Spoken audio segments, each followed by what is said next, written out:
Hi friends, welcome to my village locations YouTube channel. నా పేరు విజయ్. ఈ వీడియోలో నేను మీకు వరంగల్ పోర్ట్ని అయితే చూపించబోతున్నాను ఫ్రెండ్స్. అలాగే ఈ యొక్క వరంగల్ పోర్ట్ పక్కన ఉంటే మనకు కుష్ మహల్ అని కూడా ఉంటుంది. సో దాన్ని కూడా అయితే ఇప్పుడు నేను మీకు ఈ వీడియోలో చూపిస్తాను చూడండి.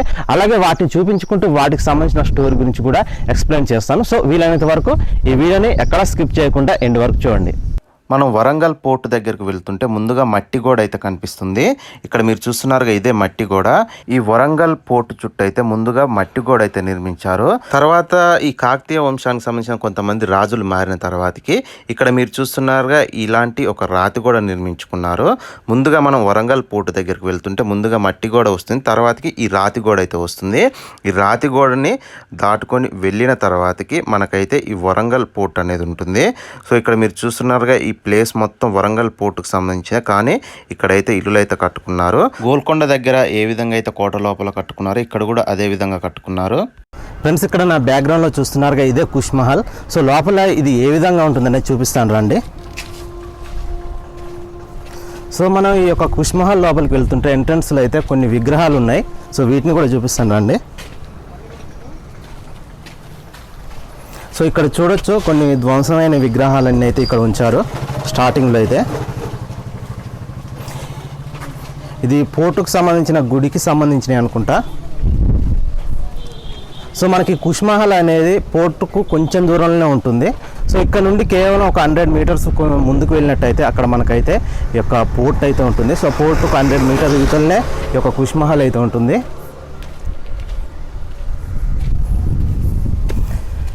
ఇక్కడ కూడా చూడొచ్చు మీరు, మొత్తం ధ్వంసమైన విగ్రహాలు అయితే కనిపిస్తున్నాయి చూడండి ఒకసారి.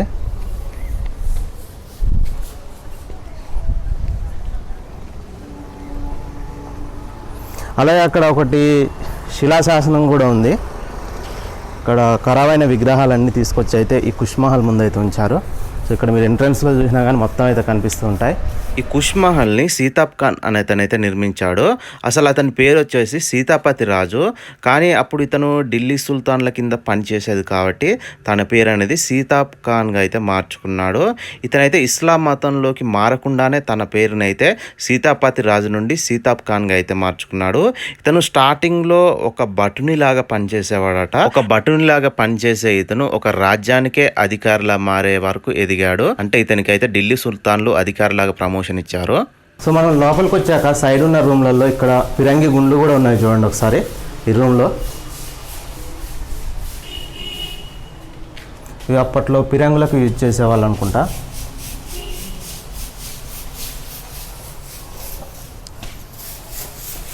నీళ్ళ తొట్టి కదా అనేది, నీళ్ళ తొట్టే కదా ఇది. ఏమన్నా దేనికి వాడారు తెలియదు అంతా, కొంచెం తెలిసి ఉంటుందిగా మీకు అని. ఒక్కొక్కరు ఒక్కొక్క తీరు. ఫ్రెండ్స్, ఇక్కడ మీరు చూస్తున్నారుగా ఇది వాటర్ ఫౌంటైన్.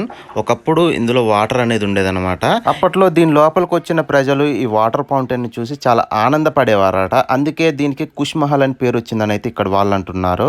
యాక్చువల్లీ దీన్ని రాజులు వాళ్ళ ఆనందాలకు కావచ్చు లేదా వాళ్ళ విలాసాలకు కావచ్చు యూజ్ చేసుకునే వాళ్ళు అనుకుంటా.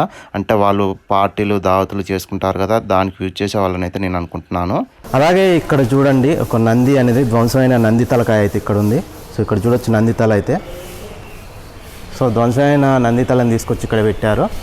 అలాగే ఇక్కడ ఒక శివలింగం కూడా ఉంది చూడండి. ఇక్కడ ఒక శివలింగం ఉంచారు. అలాగే చూసుకున్నట్టయితే ఇక్కడ ఇంకా చాలా ధ్వంసమైన విగ్రహాలన్నీ తీసుకొచ్చి అయితే కుష్ మహల్లో అయితే ఉంచారు.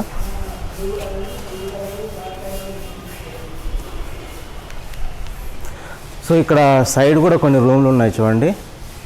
ఇందులో అప్పట్లో సామాన్లు ఉంచేవాళ్ళు అనుకుంటా.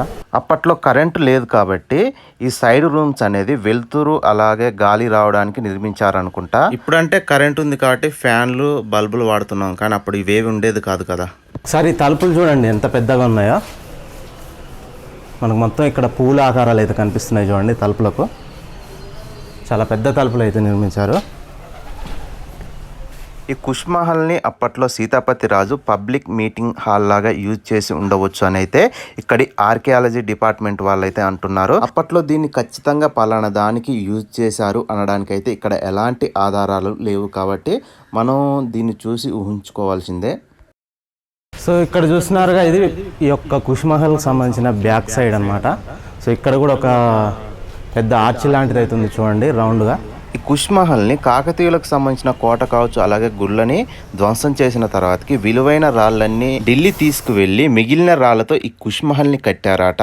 ఈ కుష్ మహల్లో అక్కడక్కడైతే మనకైతే దానికి సంబంధించిన ఆధారాలు అయితే కనిపిస్తాయి. మనం ఈ కుష్ మహల్ నుండి ఒక 100 మీటర్స్ ముందుకు వచ్చినట్టయితే ఇక్కడ మనకు వరంగల్ పోర్ట్ అయితే ఉంటుంది. సో ఇక్కడ మీరు చూస్తున్నారుగా, ఇది మనకు టికెట్ కౌంటర్ అన్నమాట. ఇక్కడ టికెట్ 25 రూపీస్ అయితే ఉంది. ఇక్కడ టికెట్ తీసుకొని మనం లోపలికి వెళ్ళాలి.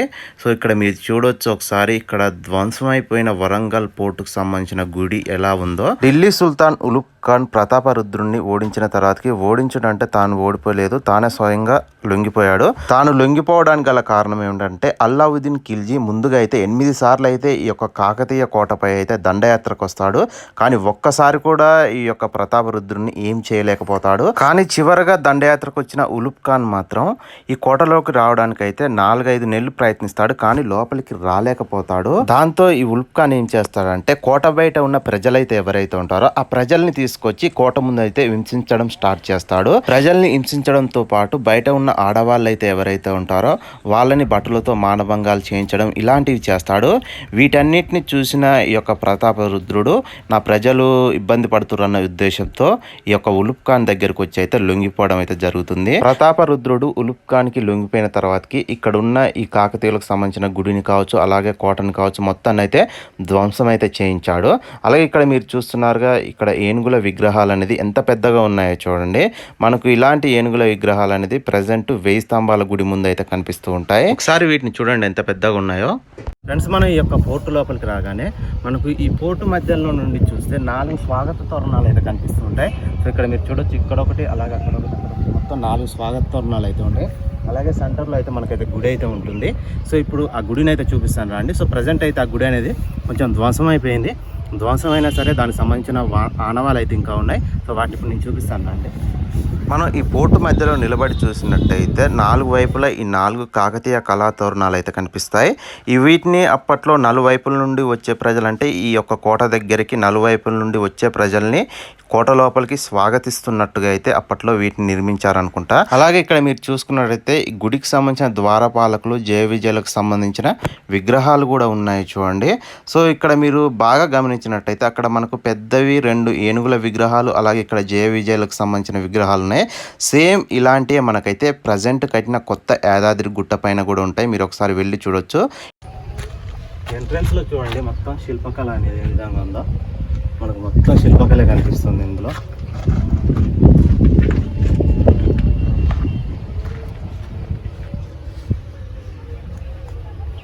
యాదగిరి గుట్టపై కొత్తగా కట్టిన గుడికి కొంచెం ఈ యొక్క వరంగల్ పోర్టుకి అయితే దగ్గర పోలికలు ఉంటాయి. ఎలాగంటే ఇక్కడ కనుక మనకు 4 స్వాగత తోరణాలు అయితే ఏ విధంగా ఉన్నాయో ఈ గుడి లోపలికి, సేమ్ అదే విధంగా మనకు యాదాద్రిలో ఉన్న లక్ష్మీనరసింహస్వామి గుడి లోపలికి వెళ్ళడానికి కూడా 4 మార్గాలు అయితే ఉంటాయి, 4 ఎంట్రన్స్లు అయితే ఉంటాయి.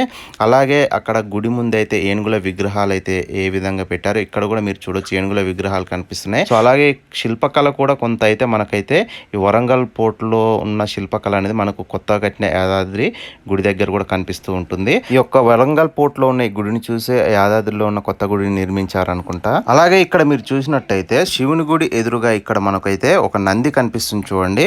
ఈ నంది అనేది చూడండి ఎంత పెద్దగా ఉందో. ఒకప్పుడు ఇక్కడ ఉన్న గుళ్ళో స్వయంభు శివలింగం ఉండేదట. అయితే ఆ స్వయంభు శివలింగానికి మనం ఇనుము తలిగిస్తే బంగారం అయ్యేదట. అలాంటి శివలింగం ఉండేదట. ప్రజెంట్ అయితే ఈ యొక్క గుడిని ధ్వంసం చేసినప్పుడు ఆ శివలింగాన్ని కూడా ధ్వంసం చేశారు. కానీ పక్కకైతే స్వయంభు శివలింగం అని ఇంకో గుడి అయితే కట్టారు.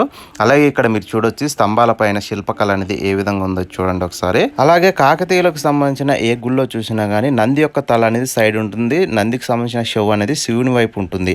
అలా ఉండడానికి కారణం ఏంటంటే శివుడు ఏ ఆజ్ఞేసిన నందికి వెంటనే వినిపించే విధంగా దాన్ని నిర్మించారు. శివుడు నందికి ఏ ఆజ్ఞేసిన వెంటనే లేచి వెళ్తుంది అనమాట. ఒకసారి స్తంభం పైన చూడండి చిన్న చిన్న స్తంభాలు ఎలా ఉన్నాయో. ఇవన్నీ చిన్న చిన్న స్తంభాలు, ఇవన్నీ మొత్తం మనకి స్తంభాలు కనిపిస్తున్నాయి చూడండి. అలాగే చిన్న చిన్న డిజైన్స్ కూడా ఉన్నాయి చూడండి ఇక్కడ మొత్తం.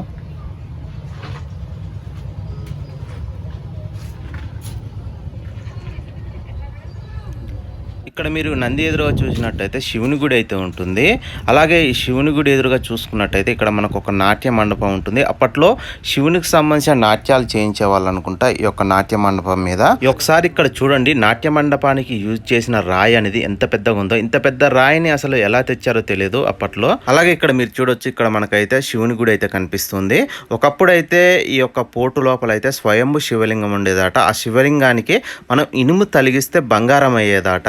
అలాగే ఒకసారి ఇక్కడ మీరు ఈ శివలింగాన్ని చూడండి, ఎంత సాఫ్ట్గా ఉందో. అప్పట్లో మిషన్స్ ఏం లేనప్పుడు ఇంత పాలిష్ అనేది ఎలా వచ్చిందో తెలియదు, అంత పాలిష్ అనేది ఉంది శివలింగానికి. అలాగే ఇక్కడ నుండి అయితే మనం అయితే ఇంకా కొంచెం ముందుకైతే వెళ్దాం, అక్కడ ఏమేమి ఉన్నాయనేది చూపిస్తాను. మీరు చూస్తున్నారు, ఇది వచ్చేసి గుడి పైన ఉండే డూమ్స్ అనమాట. పైన ఉండే సీలింగ్ పైన ఎంత పెద్దగా ఉన్నాయి చూడండి ఒకసారి. ఒకసారి గుడి పైన సీలింగ్ పైన ఉండే ఒక డిజైన్సే ఎంత పెద్దగా ఉన్నాయంటే అసలు గుడి ఎంత పెద్దగా ఉండేది ఒకసారి ఊహించుకోండి. అలా ఇక్కడ స్తంభాలు చూడొచ్చు, ప్రతి ఒక్కటి అనేది ఎంత పెద్దగా ఉన్నాయంటే గుడి అనేది అసలు మామూలుగా ఉండేది కాదనుకుంటా అప్పట్లో. ఒకవేళ ఢిల్లీ సుల్తాన్లు గనక ఈ గుడిని గనక ధ్వంసం చేయకుండా ఉంటే మన దేశంలోని గుళ్ళన్నిటిలో ఈ గుడి అనేది నెంబర్ 1 ప్లేస్ లో ఉండేది. ఇంత శిల్పకళ అనేది మన దేశంలో ఉన్న ఏ గుళ్ళో కూడా లేదు. సో శిల్పకళ ఉంది కానీ ఇంత శిల్పకళ లేదు ఏ గుళ్ళో కూడా. సో అలాగే ఇక్కడ కూడా చూడండి, ఇక్కడ కూడా కొన్ని ధ్వంసమైన నిర్మాణాలు అయితే ఉన్నాయి. సో ఇక్కడ మీరు చూడండి ఒకసారి, ధ్వంసం అయిపోయిన గుడికి సంబంధించిన ఆనవాళ్ళు అనేది. ఒకసారి ఆ గుడికి సంబంధించిన స్తంభాలు చూడండి ఎంత పెద్దగా ఉన్నాయో. స్తంభాలు ఎంత పెద్దగా ఉన్నాయంటే గుడి ఎంత పెద్దగా ఉంటుందో ఒకసారి ఆలోచించండి.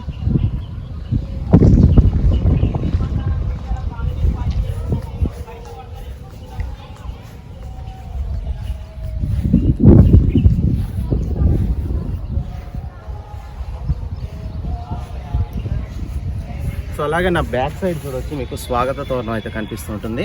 మన తెలంగాణకు సంబంధించిన అఫీషియల్ లోగో మీద ఉండేది ఇదే. సో ఇక్కడ మీరు చూస్తున్నారుగా, ఈ స్వాగత తోరణమే మన తెలంగాణ గవర్నమెంట్కి సంబంధించిన లోగో మీద అయితే ఉంటుంది. ఒకసారి దీన్ని మీరు చూడొచ్చు. మీరు తెలంగాణ గవర్నమెంట్కి సంబంధించిన అఫీషియల్ లోగో మీద చూస్తే మనకైతే ఈ యొక్క స్వాగత తోరణం అయితే కనిపిస్తుంటుంది.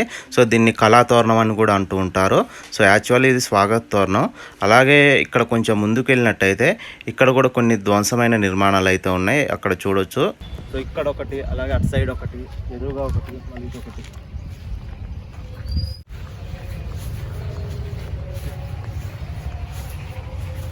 మనం ఇంతసేపు చూసింది బ్లాక్ స్టోన్స్, ఇక్కడ మీరు చూసినట్టయితే రెడ్ స్టోన్స్ ఉన్నాయి చూడండి. సో ఇవి కూడా మొత్తం ధ్వంసం అయిపోయాయి, ఇక్కడ మొత్తం అయితే ఉంచారు. ఇక్కడ ఉన్న విలువైన రాళ్ళ వరకు అయితే ఢిల్లీ సుల్తాన్లు అప్పుడైతే ఢిల్లీకి తీసుకువెళ్ళారు. విలువైనవి తీసుకువెళ్ళగా మిగిలిన అయితే ఇక్కడ ఉంచారు. మిగిలినవి కూడా ఎలాంటివి ఉంచారంటే మన హిందూ దేవులకు సంబంధించిన శిల్పాలు బొమ్మలు ఉంటాయి కదా, అలాంటి స్తంభాలు ఇక్కడ ఉంచారు. మన దేవులకు సంబంధించిన శిల్పాలు బొమ్మలు లేనివి మాత్రం తీసుకువెళ్ళారు. సో ఇక్కడ మీరు చూడొచ్చు ఒకసారి ఈ విగ్రహాలు అనేది ఏ విధంగా ఉన్నాయో. సో ఈ గుడి కనుక ఇప్పుడు ఉండుంటైతే మన దేశంలో ఒక టాప్ లెవెల్లో ఉండేది. ఓకే ఫ్రెండ్స్, ఫైనల్గా ఈ వీడియో అనేది మీకు నచ్చిందని నేను అనుకుంటున్నాను. సో ఈ వీడియో కనుక మీకు నచ్చినట్టయితే మర్చిపోకుండా ఈ వీడియోని లైక్ చేసి మీ ఫ్రెండ్స్కి షేర్ చేయండి. అలాగే ఆ ఛానల్ని మీరు ఇంతవరకు సబ్స్క్రైబ్ చేసుకున్నట్టయితే మర్చిపోకుండా సబ్స్క్రైబ్ చేసుకోండి.